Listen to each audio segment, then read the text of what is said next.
ஓம் சாந்தி. பிரம்மா பாபாவினுடைய 18 படிகளில் நாம் அந்த சுவடுகளை எப்படி நம்மளுடைய வாழ்க்கையில் பின்பற்ற போகின்றோம் என்பதில் இன்னைக்கு நம்ம 7வது படி, அதாவது 7வது சுவடாக பார்க்க போது பிரம்மா பாப் சமான் உப்பராம் மற்றும் நஷ்டோமோகா ஆகுங்கள். உப்பராம் என்றாலே நாம அனைத்தையும் கடந்தவர்களாக இருக்க வேண்டும் என்பதுதான் பொருளாகின்றது. உப்பராம் என்ற ஸ்திதியில முக்கியமா பாபா சொல்றது ரெண்டு விஷயங்கள் தான். ஒன்று, தேகத்திலிருந்து நீங்க விடுபட வேண்டும். ரெண்டாவது, தேக சம்பந்தங்கள்லேருந்து நீங்க விடுபட வேண்டும். இன்னொன்னு, நஷ்டோ மோகா, மோகத்தை வென்றவர்களாக இருக்க வேண்டும். இதுக்கு நமக்கு தெரிஞ்ச ஒரு ஸ்லோகன், நஷ்டோ மோகா சுமிருதி லப்தா.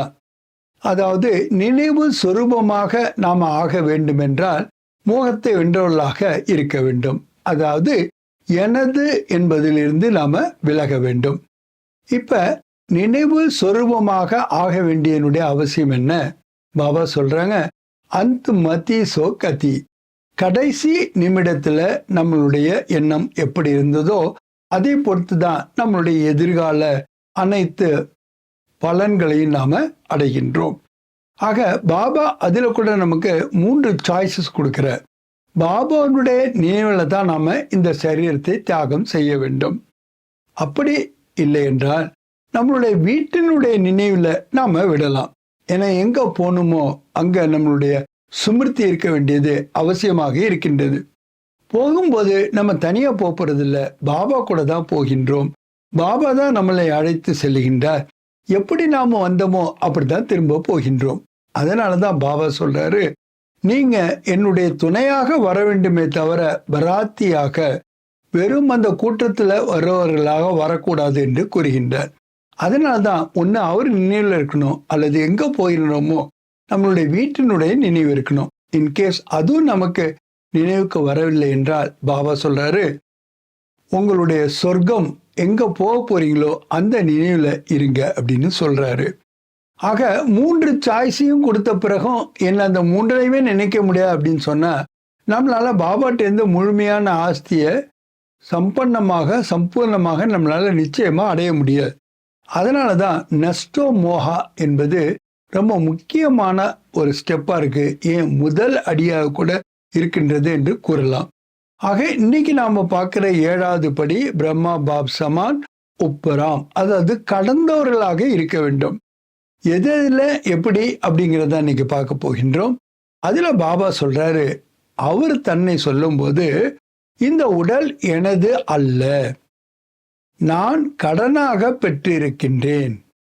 அதையும் பாபா சொல்றாரு, உசைனுடைய இது ஒரு குதிரை என்று கூறுகின்றார்.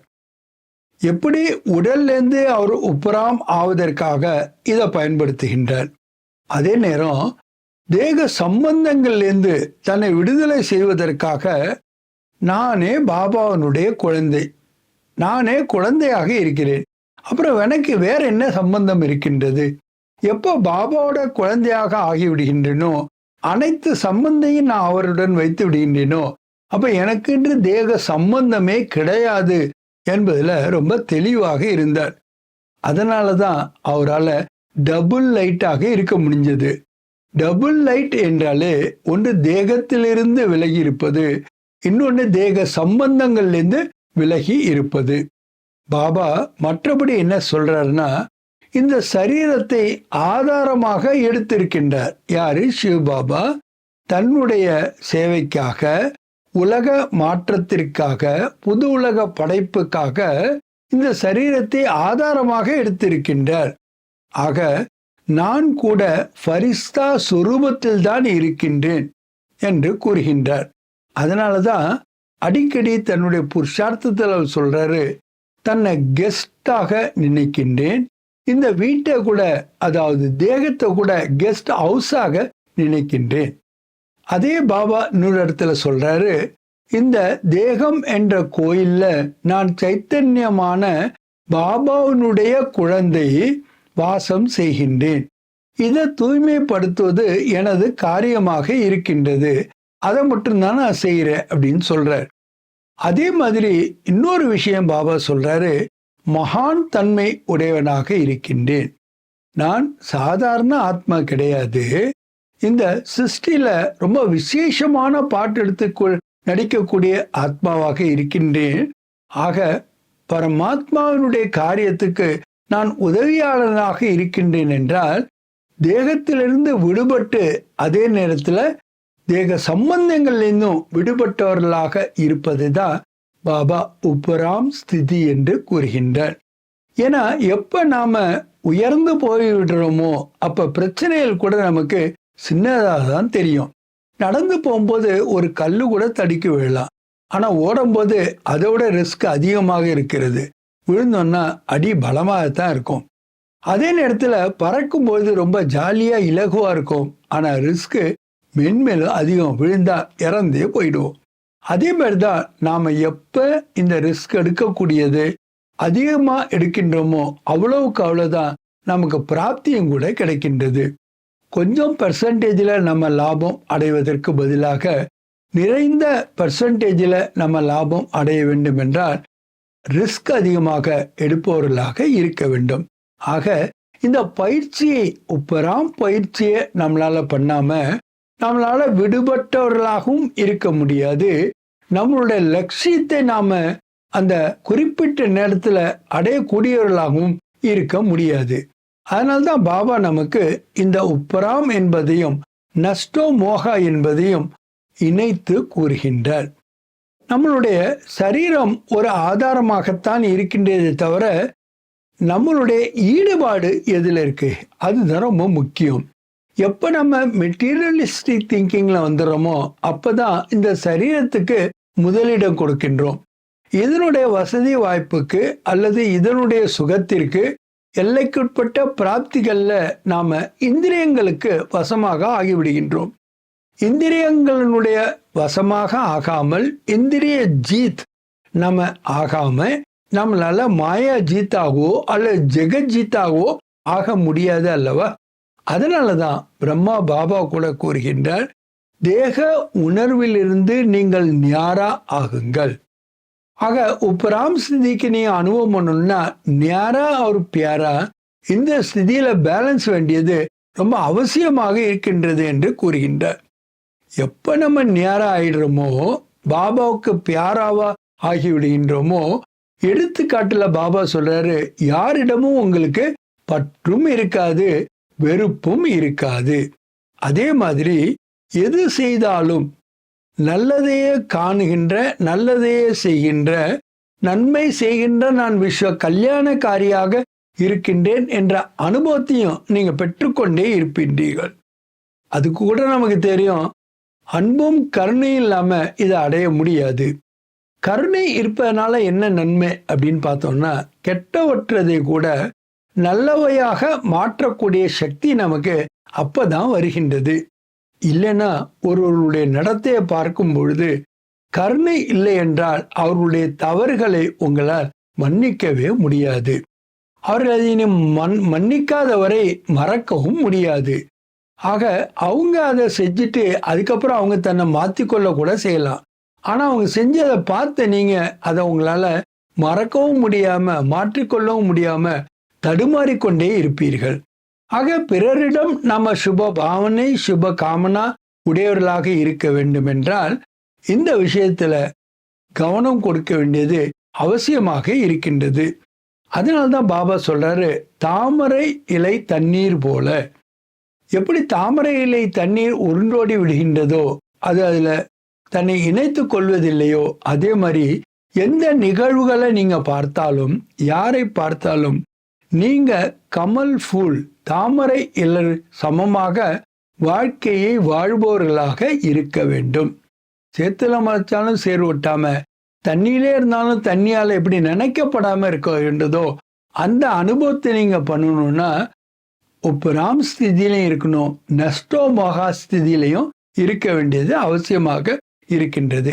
ஆக நாம நம்மளுடைய எண்ணம், சொல், செயல், தொடர்பு மற்றும் சம்பந்தம் இது ஒன்னொன்னுலையும் கூட இந்த ஞாரா ஒரு பியாரா அனுபவத்தை செய்யறது தான் பாபா உப்பராம் ஸ்திதி என்று கூறுகின்றார். ஆக ஒரே ஒரு பாபா எனக்கு, வேறு யாருமே இல்லை. அப்படிங்கும்போதுதான் இந்த 2 பிராப்திகளையும் நீங்க அடைய முடிகின்றது. ஆக வேறு யாரும் இல்லை என்ற முடிவை நீங்க எடுத்தா மட்டும்தான் ஒரு பாபாவினுடைய நினைவிலையும் இருக்க முடியும், நீங்க அன்புலையும் உங்களால மூழ முடியும். ஆக பாபா எவ்வளவு ஈஸியா ஒரு வழியை சொல்றாரு, ஆனா அது ஒரு ஈஸியான வழி இல்லை. எப்ப அப்படின்னா அதை நம்ம தொடர் முயற்சியாக செய்யாத பொழுதுதான். எப்ப நாம் அதை கண்டினியூஸா எஃபர்ட் பயிற்சி பண்றோமோ ஆட்டோமேட்டிக்கா அடைய முடியும். ஏன்னா பிரம்மா பாபா நமக்கு கற்றுக் கொடுத்த முக்கியமான விஷயம் என்னன்னா, நீங்க எந்த ஒரு முயற்சியை செய்தாலும் சரி, ஆன்மீக முயற்சியை அதை தொடர் முயற்சியாக நீங்க செய்ய வேண்டும். நீங்க எம்பாடிமெண்ட் ஆஃப், அதாவது அதனுடைய சொரூபமாக, அது குணங்களாகட்டும் அல்லது சக்திகளாகட்டும் அல்லது நீங்க விரும்புகின்ற மாற்றமாக ஆகட்டும் அல்லது சத்தோ பிரதானமாக தன்மையாக இருக்கட்டும், எதை ஒன்றையும் நீங்க எம்பாடிமெண்ட்டாக ஆக்காம உங்களால 21 ஜென்மங்களுக்கான பிராப்தியை அடையவே முடியாது. ஏன்னா நாம எதை நம்மளுடைய சம்ஸ்காரமாக கொண்டு செல்கின்றோமோ அதைத்தான் நம்ம அங்க வெளிப்படுத்துகின்றோம்.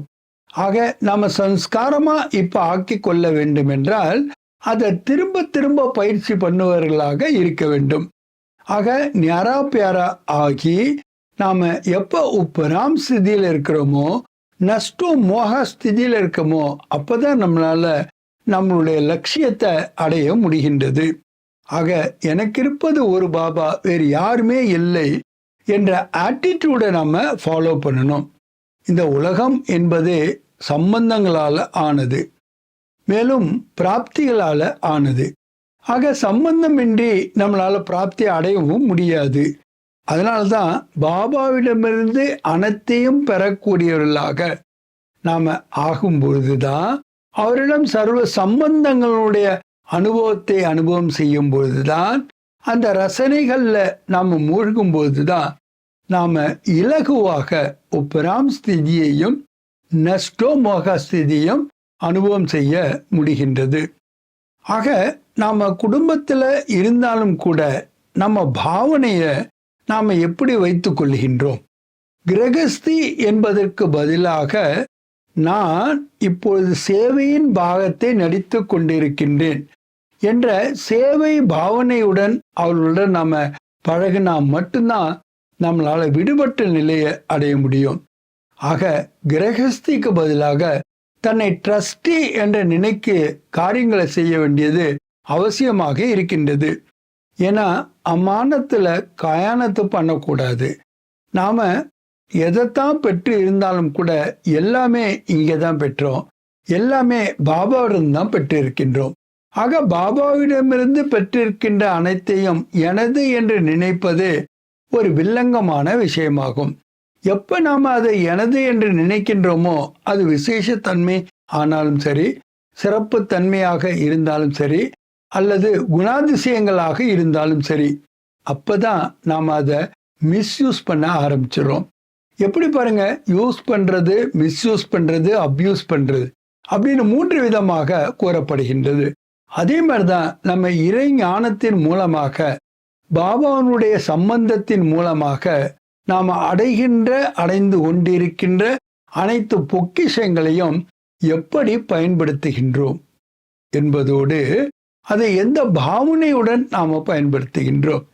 உதாரணத்துக்கு, நான் வள்ளல் என்ற சுமிருத்தி இருக்கணும், ஆனா கொடுக்கும் பொழுது பாபாவிடமிருந்து பெறுகின்ற அதை அவர்களுக்கு விநியோகிக்க நான் நிமித்தமாக இருக்கின்றேன் என்று நினைக்க வேண்டும். அதற்கு பதிலாக நான் கொடுக்கின்றேன் என்று நினைக்கும் போது அகங்காரம் வருவதற்கான வாய்ப்புகள் ரொம்ப அதிகமாகவே இருக்கின்றது. ஆக ஆத்மஸ்வரூபத்தில் நாம இருக்கும்போதுதான் ஆண் பெண் என்ற வேறுபாடு நமக்கு இல்லாமல் சகோதர ஆத்மா, சகோதரன் என்ற உணர்வின் ஆதாரத்துல தான் நம்மளால உப்பராம் ஸ்திதியில போக முடியும். எப்ப நம்மகிட்ட ஆண் அல்லது பெண் என்ற உணர்வு இருக்கோ, அந்த தேக உணர்வுல நம்ம இருக்கும்போது மாட்டிக்கிறோம். நம்மளால இதுல இருந்து விடுபடவே முடியறதில்லை. அப்ப எப்படி நாம உப்பராம் ஸ்திதியை அனுபவம் செய்ய முடியும்? ஆக நஷ்டமாக ஆவறதுக்கு முன்னாடி இந்த முதல் பயிற்சி தேகத்திலிருந்து விடுபட்ட நான் ஆத்மா என்பதில் நாம தொடர் முயற்சியாளர்களாக இருக்க வேண்டும். நான் ஆத்மா என்று நினைப்பதன் கூடவே யார் ஒருவரை பார்த்தாலும் அவர்களும் ஆத்மா. ஆக சகோதர ஆத்மா. ஒரு தங்கிட்ட நம்ம பேசும்போது கூட சகோதர ஆத்மாவுடன் நான் உரையாடி கொண்டிருக்கின்றேன் ஆத்மா என்ற ரெண்டு பேருமே ஆத்மாவாக உணரக்கூடிய அந்த பயிற்சி தான் ரொம்ப ஆதாரமாக இருக்கின்றது. நம்மளை வெவ்வேறான வேறுபாடுகள்லையும் சரி, உயர்வு தாழ்வுலையும் சரி கொண்டு வருவது நம்முடைய சம்ஸ்காரத்தில் முக்கியமான பங்கு வகிப்பது இந்த ஆத்ம உணர்வு தான். அதனால்தான் பாபா சொல்றாரு, ஆத்ம உணர்வுல நாம இருக்கணும், பாயிங்கிற திருஷ்டி இருக்கணும். ஏன்னா சில திருஷ்டியின் மூலமா தான் நாம சிருஷ்டியை படைக்கக்கூடியவர்களாக இருக்கின்றோம். எப்ப நம்மளுடைய திருஷ்டியில ஆத்மாவை பார்க்கிறதுக்கான ஒரு பழக்கம் நம்முடைய சம்ஸ்காரமாக ஆகிவிடுகின்றதோ அப்பதான் நம்ம தெய்வீக குணங்களை, அதாவது ஆன்மீக ஸ்திதியினுடைய அனுபவத்தை நிரந்தரமாக நம்மளால செய்ய முடிகின்றது. ஆக நமக்கு பாபா சுமிருத்தி சொரூபமாக ஆவதற்காக நஷ்டோமோகா நாம் ஆவறதுக்காக உப்பராம் ஸ்திதி. உப்பராம் ஸ்திதி என்றாலே முதல்ல தேகத்திலிருந்து விடுபட்டு, அதாவது இந்திரியங்களிலிருந்து விடுபட்டு, அதாவது கர்மேந்திரியங்கள் மற்றும் ஞானேந்திரியங்கள் ரெண்டுலேருந்தும் நாம விடுபட வேண்டி இருக்கின்றது. வெறுமனே கர்மேந்திரியங்கள்லேருந்து விடுபட்டா மட்டும் பத்தாது. எப்ப எனது மனம், எனது புத்தி, எனது முடிவு, எனது விருப்பம், எனது சம்ஸ்காரம் என்று நாம கூறுகின்றோமோ அது வரைக்கும் அதிலிருந்து நம்ம நஷ்டமாகவும் ஆக முடியாது, உப்பராம் ஸ்திதியும் நாம போக முடியாது. எப்ப பல முறை நாம சொல்றோம் என்னுடைய சுபாவம் அப்படி, என்னுடைய சம்ஸ்காரம் அப்படி, இந்த சுபாவத்தை என்னால வெற்றி அடைய முடியவில்லை அப்படின்னு சொல்றோம்னா, எது வரைக்கும் நான் எனதுன்னு சொல்றோமோ அது வரைக்கும் அது உங்களை விட்டு எப்படி போக முடியும்? நீங்க உன்னை விடணும் அப்படின்னு நினைச்சீங்கன்னா முதல்ல நீங்கள் விடுபவர்களாக இருக்க வேண்டும் அல்லவா? விடுபவராக இருப்பது என்றால் என்ன அர்த்தம்? எனது என்று நாம அதை உரிமை கொண்டாடக்கூடாது. அது நம்மளுடைய சம்ஸ்காரமானாலும் சரி, அது எந்த ஒரு பலகீனமானாலும் சரி, அல்லது குறைபாடுகளாக இருந்தாலும் சரி, எது வரைக்கும் என்னுடைய குறைபாடு இது அப்படின்னு நினைக்கிறோமோ அது வரைக்கும் அந்த குறைபாடுலேருந்து நம்ம வெளிவர முடியாது. அதனாலதான் பாபா சொல்றாரு, நீங்க ட்ரஸ்டி என்று நினைத்தாலே போதும். அமானத், இந்த உடலாக இருக்கட்டும் அல்லது இந்த வாழ்க்கையில நமக்கு என்ன ஒரு பிராப்தி ஆனாலும் சரி, அனைத்துமே அமானத், பாபானுடையது, பாபா கொடுத்திருக்கின்ற என்னை நிர்வகிக்க என்ற சுமிருத்தியோட நீங்க செஞ்சு பாருங்க. கர்மத்துல விடுபட்ட நிலையை அனுபவம் பண்ணுவீங்க. ஆக தேகம், தேக சம்பந்தங்கள், பதார்த்தங்கள் மட்டுமல்லாம நாம கர்மத்திலிருந்தும் விடுபட்டவர்களாக இருக்கின்ற பயிற்சியை செஞ்சாதான் நம்மளால கர்மாத்தியத்தின் நிலையை கூட அடைய முடியும். ஏன்னா இந்த பிராமண வாழ்க்கையினுடைய லட்சியமே என்ன? நாம கர்மாத்தத்தின் நிலையை அடையணும். பிரம்ம பாபா நமக்கு முன்னாடி அந்த நிலையை அடைந்து காட்டி இருக்கின்றார். ஆக நம்ம மாதிரி குடும்பத்தில் இருக்கக்கூடியவர் அனைத்து ரெஸ்பான்சிபிலிட்டியும் கரெக்டாக ஃபாலோ பண்ணாலும் கூட சிவபாபா என்ன சொன்னாரோ அதன்படி நடந்தார். உலகம் என்ன சொல்லும், குழந்தைங்க என்ன சொல்லுவாங்க, எதிர்காலம் அவங்களோட எப்படி இருக்கும், ஒரு நிமிடம் கூட அவர் நினைக்கவே இல்லை. ஏன் ஒரு வினாடி கூட அதை பற்றி அவர் நினைக்கவே இல்லை. ஆக ஏக்தம் ஒரு வினாடியில் அவர் செஞ்ச தியாகம், அதனுடைய பலன் தான் முழு சிருஷ்டியில முதல் மனிதராக அவர் அவதரிக்கின்றார். ஆக நாம கூட அப்படிப்பட்ட பாபா கூட முதல் ஜென்மத்தில் முதல் 111லேயே நாம வர வேண்டும் என்றால் பாபாவுடைய 18 அடிகளையும் நம்ம ஃபாலோ ஃபாதர் செய்ய வேண்டும். அதுல இன்னைக்கு நம்ம 7வது படியா பார்க்கறது தான் உப்பராம், அதாவது அனைத்தையும் கடந்து இருத்தல் மற்றும் நஷ்டோமோகா. மோகத்தை வென்றவர்களாக ஆகுவது. ஆக நான் என்பதில் விடுபட்டவராக, நான் என்பது எதை குறிக்கின்றது என்பதில் அனுபவ மூர்த்தியாக, எனது என்பதிலிருந்து விடுபட்டு நஷ்டோ மோகாவாக இருக்கின்ற ஒரு பயிற்சியை நாம தொடர் முயற்சியாக செய்து அதன் மூலமாக நம்ம நிறைந்த பலன்களை பெறுவோமாக. நல்லது. நன்றி. வணக்கம்.